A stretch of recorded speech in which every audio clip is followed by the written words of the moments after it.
चैत माह के कृष्ण पक्ष की अमावस्या को चैत अमावस्या के नाम से जाना जाता है। मान्यता है इस दिन व्रत करने से व्यक्ति के सारे कष्ट दूर हो जाते। हिंदू पंचांग के अनुसार चैत अमावस्या चैत माह की अमावस्या को कहा जाता है। यह दिन स्नान, दान और अन्य धार्मिक कार्य करने के लिए शुभ होता है। इस दिन पूर्वजों की पूजा का विधान है। मान्यता है चैत अमावस्या का व्रत करने से पितरों को मोक्ष की प्राप्ति होती है। इतना ही नहीं, इस व्रत के प्रभाव से व्यक्ति के जीवन के कई सारे कष्ट दूर हो जाते हैं। आपको इस दिन व्रत रख के कथा का पान अवश्य करना चाहिए। कहा जाता है अगर आप चैत अमावस्या का व्रत रख के कथा का पान करते हैं तो आपके सारे दुख दूर हो जाते हैं और आपको पुण्य की प्राप्ति होती है। तो आइए आपको चैत अमावस्या से जुड़ी एक कथा सुनाएं। पौराणिक धार्मिक के अनुसार किसी नगर में एक राजा रहता था। राजा की रानी बहुत ही धार्मिक विचारों की थी। राजमहल के ठीक सामने साहूकार की एक हवेली थी। रानी और उस साहूकार की पत्नी की घनिष्ठ मित्रता थी। वह लोग अपना सुख दुख बांटा करते थे। एक दिन हवेली से साहूकार की पत्नी की तेज तेज रोने की आवाज आ रही थी।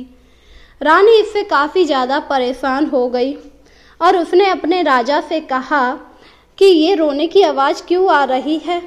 इस पर राजा ने बताया कि साहूकार का पुत्र मर गया है, इसीलिए साहूकार की पत्नी जोर जोर से रो रही है। यह सुनकर रानी काफी ज्यादा हैरान हुई और उसने कहा कि मैं इस दुख से वंचित क्यों हूँ, मुझे तो पता ही नहीं है आखिर दुख क्या होता है।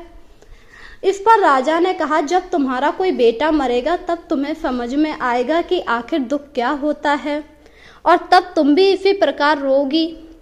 यह सुनकर रानी कुछ देर सोच में पड़ गई और फिर उसने तुरंत अपने बेटे को उठाकर नीचे फेंक दिया, पर भगवान की कृपा से उसे कुछ नहीं हुआ। जिस पर रानी ने फिर पूछा ये दुख क्या होता है। तब राजा ने रानी को जवाब देते हुए कहा जब पड़ोसी राज्य में युद्ध होगा और मैं युद्ध में अकेला जाऊंगा और इसके बाद जब तुम्हें मेरे मरने का समाचार मिलेगा तब तुम्हें पता चलेगा कि आखिर दुख क्या है।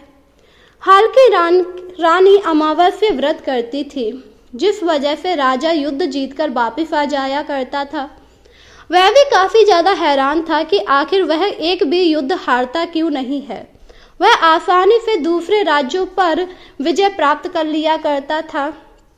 इस पर रानी ने फिर सवाल करती, जिस पर राजा ने कहा हम लोग गंगा स्नान को चलेंगे, तब मैं वहां जाकर गंगा नदी में कूद जाऊंगा, तब तुम्हें पता लगेगा दुख क्या है। उधर भगवान शंकर कैलाश पर्वत पर बैठकर सब कुछ देख रहे थे और उन्होंने माता पार्वती से कहा आओ सखी, मैं तुम्हें एक सुखी आत्मा के दर्शन कराता हूँ। इसके बाद भगवान शिव बकरे और माता पार्वती ने बकरी का रूप धारण कर लिया, क्योंकि माता पार्वती भी उस रानी को देखना चाहती थी, क्योंकि उन्हें पता था अमावस्या का व्रत करने से व्यक्ति को दुख प्राप्त नहीं होता। इसीलिए वह उस रानी को देखने के लिए एक बावली के पास घास चरने लगी। रानी ने उस बावली को देखकर कहा कि हम यहीं विश्राम करेंगे। इस दौरान रानी ने महादेव और माता पार्वती की सारी बातें सुन ली, जो बातें कर रहे थे कि अगर व्यक्ति अमावस्या का व्रत करता है तो उसके ऊपर भगवान मेरे यानी कि भोलेनाथ की कृपा होती है, उसे किसी भी प्रकार का दुख नहीं मिलता है, वह हमेशा सुखी रहता है, चाहे कितने भी दुख आए पर उसे छू भी नहीं पाते हैं। जब यह सब रानी ने सुना तो उसने अपने पति को सारी बात बताई, जिसे सुनकर राजा भी काफी ज्यादा खुश हुआ और उसे समझ आया ऐसा इसलिए होता था कि उसकी पत्नी अमावस्या का व्रत किया करती थी, जिससे इंसान के सभी संकट दूर हो जाते हैं।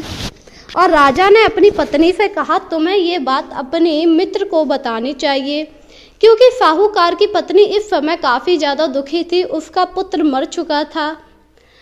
अपने पति की बात सुनकर वह लोग महल आ गए। महल आने के बाद रानी साहूकार के घर गई। काफी दिन हो जाने के बाद साहूकार की पत्नी फिर पहले जैसी हो गई, पर पुत्र वियोग में वह अभी भी दुखी रहती, क्योंकि अब उसके कोई भी पुत्र नहीं था।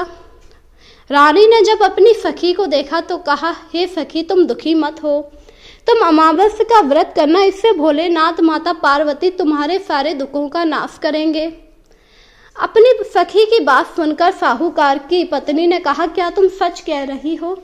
हाँ हाँ, मैं सच कह रही हूँ, मैं भी अमावस्या का व्रत करती हूँ और तुमने देखा होगा हमें किसी भी प्रकार का दुख नहीं है। यह सुनकर साहूकार की पत्नी काफी हैरान हुई, क्योंकि रानी हमेशा सुखी रहा करती थी। उसने इस बात पर ध्यान भी दिया पर कभी भी पूछा नहीं, क्योंकि उसने सोचा रानी इसलिए सुखी रहती है क्योंकि उसका विवाह एक राजा से हुआ है। और साहूकार की पत्नी ने कहा, ठीक है सखी, मैं अमावस्या का व्रत किया करूंगी। इसके बाद साहूकार की पत्नी भी अमावस्या का व्रत करने लगी। वह हर चैत अमावस्या से लेकर हर तरह की अमावस्या का व्रत किया करती थी। उसके मन में एक ही कामना थी कि उसके घर पर एक पुत्र का जन्म हो जाए। धीरे धीरे समय गुजरता रहा।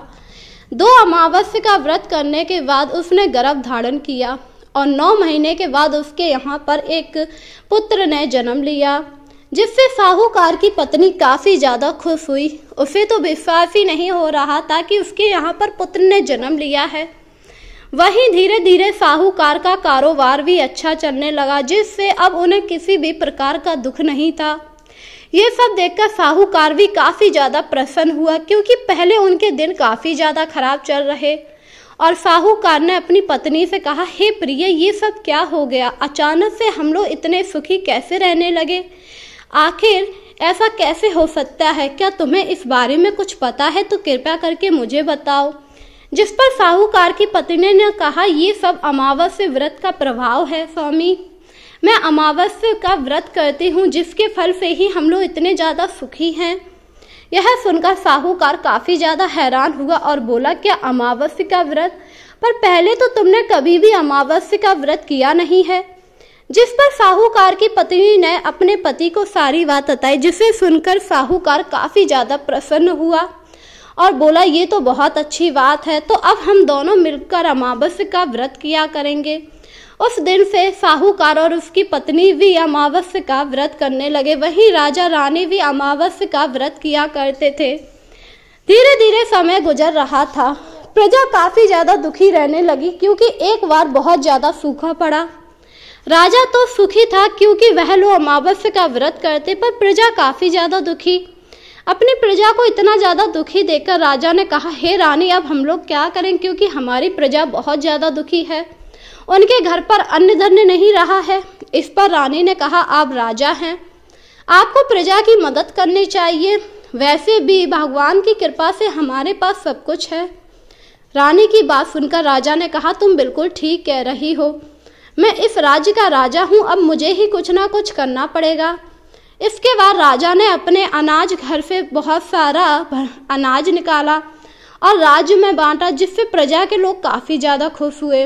इसके बाद राजा ने एक घोषणा कराई, आज से सभी लोग अमावस्या का व्रत किया करेंगे। जो कोई भी चैत अमावस्या का व्रत करेगा, उसके ऊपर भगवान भोलेनाथ की असीम कृपा बनी रहेगी। जब राज्य के लोगों को यह बात पता लगी कि राजा रानी स्वयं भी अमावस्या का व्रत करते हैं, तो वह लोग भी अमावस्या का व्रत करने लगे। समय के साथ उनके यहाँ सूखा दूर हो गया और हरियाली छा गई, जिससे उनका राज्य फिर से सुखी हो गया। इस प्रकार जो भी व्यक्ति अमावस्या का व्रत करता है, उसके सारे दुख दूर हो जाते हैं और उसके ऊपर भोलेनाथ की कृपा होती है। हमें हर माह की अमावस्या का व्रत करना चाहिए। सबसे ज्यादा फलदायी सोमवती अमावस्या कहा गई है, क्योंकि सोमवार को पड़ने की वजह से इसे सोमवती अमावस्या कहा जाता है। वैसे ही चैत अमावस्या का व्रत करने से भी हमें बहुत फल प्राप्त होता है। इस दिन हमें शिव जी और माता पार्वती की पूजा करनी चाहिए और फिर कथा सुननी चाहिए, जिससे उनकी कृपा हमेशा हमारे ऊपर बनी रहेगी और हमारा जीवन सुख में गुजरेगा।